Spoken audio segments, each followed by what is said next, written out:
Welcome to Common Ground. I'm your host, Danielle Mullings.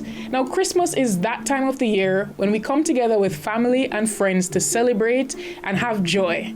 But joy has felt a little bit different this year, and so we're asking this question of how do we find joy in the midst of disaster, and how do we celebrate respectfully? But before we go any further, we want to start with the voices of young people themselves. We went across some parishes asking young people how this Christmas season has felt. Let's go over to them. Christmas is very different this year because, first of all, there isn't no electricity. In almost, I would say 80% of Westmoreland, because I have heard that Negril have received back current, but I'm not sure about any other location. So it won't be that happy as usual, but I will encourage families and friends also to really find a peace of mind and do whatever that provide you with comfort, and always be thankful, whether things are not going your way or not. Christmas this year will definitely be a different one. To me, Christmas means family, it's happiness, it's joy. And we do not have electricity in our community. So some family members will not be able to come. It's also my grandmother's birthday, so we have always had large gatherings. But this year it will be a bit different. We don't have electricity. Church will not be the same either. Christmas Eve service, Christmas Day, New Year's Eve service, we all have to adapt to the environment that we're in. Christmas this year it will be different than years past, but in my personal opinion, well, from my experience, it will not be that much different because I was lucky to be spared from the worst of the hurricane. So my community is doing up.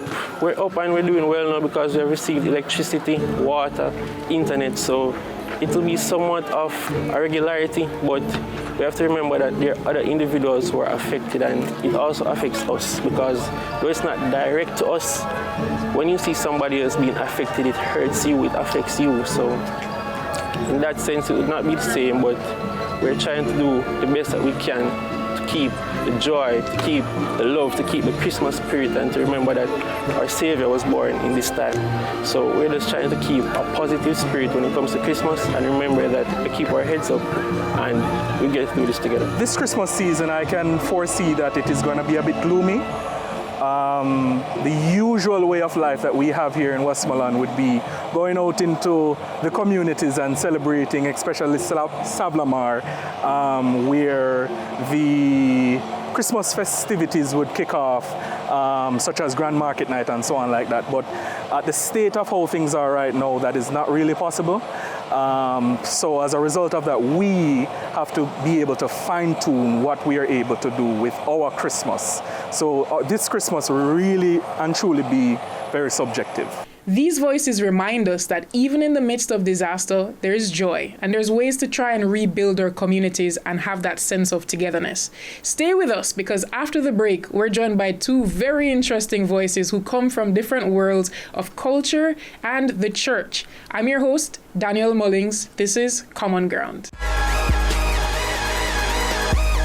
Welcome back to Common Ground.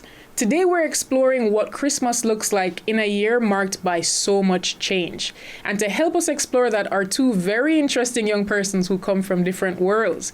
We have Miss Tricia Nibbs, who is a worship minister, and we also have Mr. Javante Webster, who's an entertainer and party promoter. So if you can just give me a little 20-second introduction of what you do and your backgrounds. Tricia, we'll start with you. Okay, I'm a worship minister. I attend the Faith at Work Ministry International. I serve there as their worship minister, but I'm actually a full member of the Celebration Church in Portmore, all right, which is basically like the parent church for Faith at Work. Okay, great to have you, Tricia. And Javante, give us a little bit about you. All right, thank you very much. So I'm Javante Webster, as you said, event planner, promoter in a sense. So, multiple events. We have the biggest Halloween party in the Caribbean.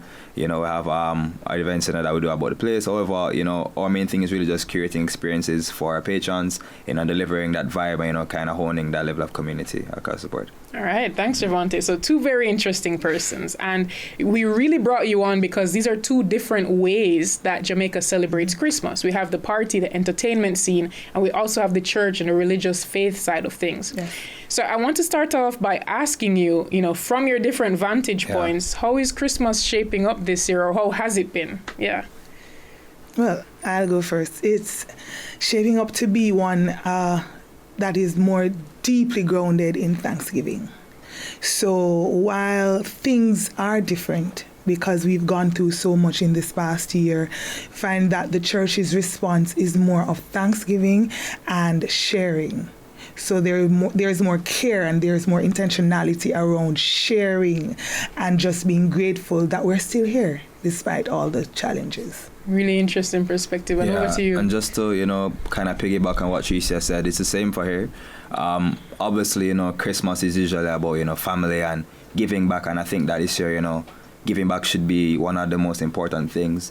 I feel as though, after the hurricane, the fallout, we saw how, our brothers and sisters in Kingston and, Portmore and wherever part they're from, they really got together and they started to give. So I think that this Christmas, should be exemplified in it, everything. So if you go to the supermarket, you get 3 tin of corned beef, you get 1, it's okay, cool. You get some toys at the pharmacy, you get an extra 1, because I think that should be the vibe. And I think that's actually what most people are looking forward to this year. Yeah. So we're in Thanksgiving and giving itself. Yeah. So, for the entertainment and culture sector, I'll start with you, Javante. Yeah. This is normally peak season, Yeah. But how hard has the industry been hit, and what does Christmas look like for promoters, artists, young creatives? All right, so just to tap on that, after Melissa, obviously, during that period of time, that October, November period, a lot of events were during that time. A lot of them had to get cancelled, postponed, due to whatever reason. December usually has a lot of parties. This year, we still have a lot of parties in Kingston because, Kingston isn't necessarily that bad affected. However, the intent behind these events is what's very important. Mm-hmm. A lot of the promoters, especially after the hurricane, a lot of promoters, they joined together. They came together and they started to donate a lot. So you had Ramesh, you had PJ, you had Pedro, a lot of the events, they just started to just hone the events specific. For instance, our event, it was literally just about making money to donate. So that was kind of the energy, and I feel as though that's kind of what things are looking up for December. Mm-hmm. I like to deem entertainment industry, not just about keeping party, but we think about everybody who benefit from entertainment industry. We think about the man at the corner who, comes and sell him chicken. We think about the Uber drivers who carry the patrons to and from. We think about the persons who clean, all those people benefit from it. And I think that, with entertainment in fruition, I think that's one of the few ways that, the country can maintain a level of normalcy, because that's how people do, make their bread, and that's how we are able to generate funds so we can, contribute as much as we can contribute. Mm-hmm. So the entertainment industry is a whole ecosystem of different vendors and actors, basically. Yeah. So I also want to tap into this piece of, many young people have told us that they feel a bit almost guilty celebrating Christmas while others are still suffering. Right? But Christmas still has a big, religious aspect to it where we come together. And you mentioned about Thanksgiving earlier. Mm-hmm. Can you tell us how, some of the maybe activities or so on that churches are doing, or how are we bringing young people together still in this time? So both churches that I'm affiliated with, we have a strong youth core. Mm-hmm. And when we went into the West and even parts of Montego Bay, what you found is that they were eager to come along with us. So the young people want to get their hands dirty. They want to be a part of whatever initiatives that the church is leading out with. So they are present on Sundays. They are present when we are putting the relief packages together. They want to be a part of just the experience of helping others, and really Christianity in practicality, because being a Christian is not about being in the church. It's literally reaching the people. And Christianity is not even about the church, but it's about love. The core of it is love. So you find that now that Christmas is coming, they're asking how much more can they do, because they're saying, hey, we're going to eat chicken. We don't want to be giving out tin meals. So can we do warm meals for the persons who've been negatively affected? And one of the things that I find too is that they want to do special things. So they want to give, like the girls, they want to make bows, and the guys want to say, hey, we want to get some footballs and stuff into the hands and the possession of the other youths in the West who've been impacted. So the young people are out and they're ready to work because, yes, they feel it, and there is a lot of survivor's remorse. We were talking about it earlier, definitely. that, you know, you're wondering, okay, so I'm in church and I'm lifting up my hands and it's all fair, fine and wonderful that I'm going home, but these people are literally outside. What can I do? So it's to say that we are the hands of God and not just the mouthpieces. You know, the best part of what you said a while ago, where you said Christianity in practicality. Yes. And that means, how are we showing up and We have exercising the faith, or showing up and using the resources at our disposal, like the parties and entertainment side, to be able to say, all right, I'm going to put aside a piece to donate towards those who need it. But also, I think an interesting point that's coming out here is Christmas being more like community centered. And we know that Christmas has a whole commercial side to it. So I want to ask you, what does a meaningful people first Christmas actually look like? All right, I'll take that one. So, honestly, you know, Christmas, as you said rightfully, has a commercial side to it. And, you know, that commercial side has what's been, you know, funding Christmas for the entirety of time. However, I think that, which she said rightfully a while ago, I'll tap on that, you know, love comes first, you know, and love prevails all, charity prevails all. And the thing is, you know, we were able to have that discussion about, you know, how, in light of everything, you know, in light of people's differences, because Jamaica is a melting pot of people, cultures, different thing. But one thing, you know, we had in mind, or one thing we had in common rather, is just that unity. I know that love, and I felt as though like that's really, I think this year probably is going to be one of the years we really see what Christmas really is about. You know, it shows us what Christmas is really is about. You know, like I know people need food, people need, you know, money, you know, it is, but a small gift, you know, as I said, football, a doll, you know, those things go a long way. And I think, you know, this Christmas is going to be what we need to get right so that we can make the proper steps towards normalcy, you know, for the upcoming year. Thank you so much, Javante and Tricia, for taking us through and allowing us to start to see the common ground between the two worlds, which is that this season, this Christmas season 2025, the reason is always going to be Thanksgiving, making sure that we have charity and love at the forefront, and there's more for us to discuss when we're back after the break. Welcome back to Common Ground. I'm your host, Danielle Mullings. Now, we've been having this conversation about how do we redefine Christmas in 2025. And before we go any further, we're going to go over to young people one more time to hear from them what their hope for 2026 is. My message will be to all those out there, especially in this Christmas season, to let you guys know that God is with us all, to be honest. And things are really not going to be the same this Christmas. But all if it means going to the beach one day with your family or staying home, praying, hoping for better days, if that's the only thing you can do, I would really advise and encourage you to do so. Going into 2026, it's a new year. It's a time for new beginnings. It's a time to really try our best to bring Jamaica to what it was. It's a time to make it even stronger. It's a time to come back even better than what we are. It's a time to bring back hope to our citizens. My hope for Jamaica 2026 is very simple. Rebuilding, that's where we are right now. Getting back on our feet and, of course, becoming better than how we were before.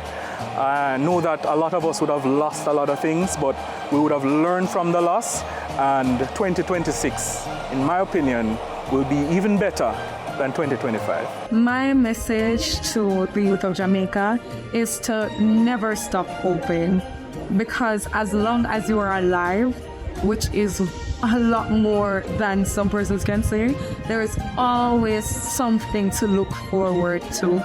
We have breath in our lungs and we have to give God thanks for that first above anything else. I just want you not to be depressed.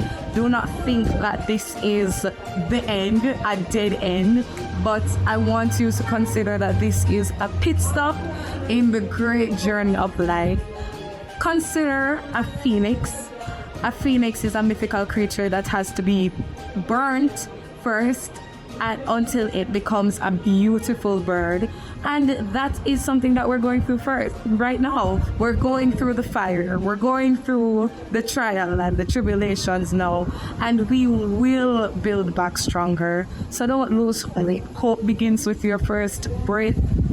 Hope is everything. So as Charlotte High School looks to the future, or all the schools look to the future, and also me, I would like to say that we are resilient as a nation, and all we have to do is thank God, trust in Him and His works, and we will push through.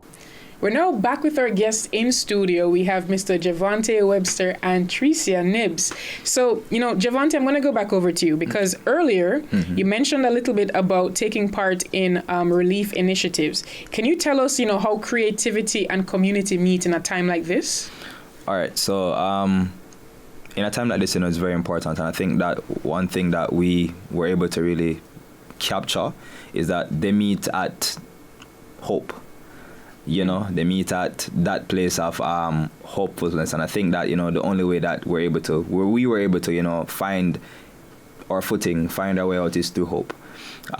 Through our activities, we would have visited places like Paroti in St. Elizabeth, visited Chilani, visited Montego Bay, visited Hanover, and if I started to describe the picture, we would be here for the entire evening, but I remember when I was in Montego Bay, I saw some gentlemen fishing. They're fishing on the Pier 1. And I don't know. It kind of gave me a little, that things may be good eventually. In terms of now for creativity, what we're able to do, is try to encourage people or encourage our patrons or people living in Kingston, do as best as we can. And our events, they're not about parties or whatever. It's about energy, is about bringing people together. It's about allowing people to feel good about themselves, allowing people to in spite of everything come dress up, come try to have a good time, and also again with the intent of donating to something, donating to a cause. So a balance there. Definitely. All right, now we're going to go over to you now, Tricia, and I want to stay with you for a little bit. The first thing I'll ask is, how do you think the church is helping young people to make sense of Christmas emotionally and spiritually this year? Well, Jesus has always been the reason for the season. It's like Jesus' birthday, so he needs to always be at the center of it. So earlier you were speaking on, somewhat of the decommercialization of the season. This is something that as a church we've been pushing for. And it's somewhat sad that it took a hurricane to recenter us as a people. And for the young people, emotionally, it's literally showing them even the mercy of God in what has happened. We were discussing earlier, Javante and I, that if the hurricane had hit Kingston, it would have been worse. Kingston has the strength in its economy, just as a community in Kingston and St. Catherine, to help to bring back the rest of the island. This is where the ports are. This is where the head offices are for communication, for everything. And we have to be centering our young people around the fact that, listen, one, God has been merciful in all of this. True. Two, you have a part to play in the recovery, because being a Christian, being a part of a church community, as I said earlier, it's not just about coming to church every day. It's showing people that Christ truly is love. It's showing others compassion and meeting people where they are. We've been doing the outreaches. We went to Darlington, we went to Trelawney, we went to Montego Bay. We have partnering churches that are coming in from overseas to help. And again, the young people are at the core and the center of it. We have to, now is an opportunity to show them that Christianity is not a selfish religion. Christianity is one that is open to accepting people even if they're not a part of the religion. Because, it's Christmas, but even the Rastafarians recognize that it's a holiday. It's one for togetherness. It is known as one of the largest family holidays internationally. And at this time, we have to bring people back to the core that even though you don't have much, we're grateful for life, we're grateful for community, we're grateful that love is being shone abroad in all of our hearts. Because he's keeping parties, we're keeping crusades, but we are meeting at the place, as he said, at the place called Hope. We are trafficking hope. We are pushing hope into these communities and meeting other young people who are there to say to them, listen, this is not the end of it. We can rebuild and we can come back stronger. Definitely. Very 100%. powerful words there. Very powerful. Yeah, good one. Surely. So I want to give you a bit of a mixed question for both of you, right? Obviously, many persons are celebrating this year on a shoestring budget. A little bit you're trying to put together, right? Yeah. How can you still celebrate and like in a practical way, in low-cost ways to still lift the mood, reconnect, and find joy? And as we discuss that, I also want to know, the care packages and so on is nice in the short term. But what is the entertainment industry and the church going to be doing or committing to maybe long term? What are some ideas persons can have to help rebuild and create that sense of joy? Okay, cool. So I'll start. All right. So first and foremost, with the first aspect of a needle string budget, Christmas and giving back. So one thing that I was taught this when I was volunteering in the West. A lot of our brothers and sisters, cousins in those areas affected, at times, they really just want somebody to talk to. You can't just come and drop off some care package and leave, you get me? Like, you can't just come and drop off some water and leave, like, hey, how you doing? Carry some dominoes, go on the side. You have the gentleman there, come, play dominoes, we talk, we engage, and I think to me, like, that's one of the most important things, because that's the fundamental value of humanity. Being human, being able to look at people not just as a devastation, not look at things as, okay, this is horrible, but look at the human aspect of it, and look at the fact that, there are people who they just want somebody to talk to, and again, I always say, if this year, I'm not going to tell anybody how to like run their homes or whatever. I cannot speak from what my family and what we're doing. If last year we have hippopotamus and alligator and chicken or whatever as meat, now this year we are cut down 2 meat. I will not say Boxing Day, back on the road again. And we're looking at Christmas this year as not just, we trying to, give out some free food, but we're trying to spread love. We're trying to spread positivity. So even at our upcoming event that we're hosting on Christmas Eve, if you're coming, you box up a toy or a little blouse, bring some extra, or a big Christmas tree at the party, you come leave it, you leave your package there.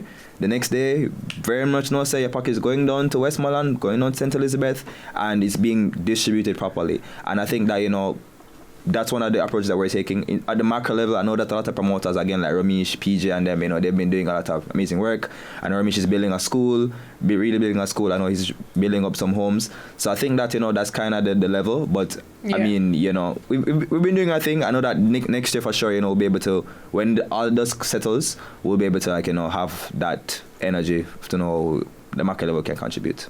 And for you, Tricia, what would you say? Long term, how does the church support long term?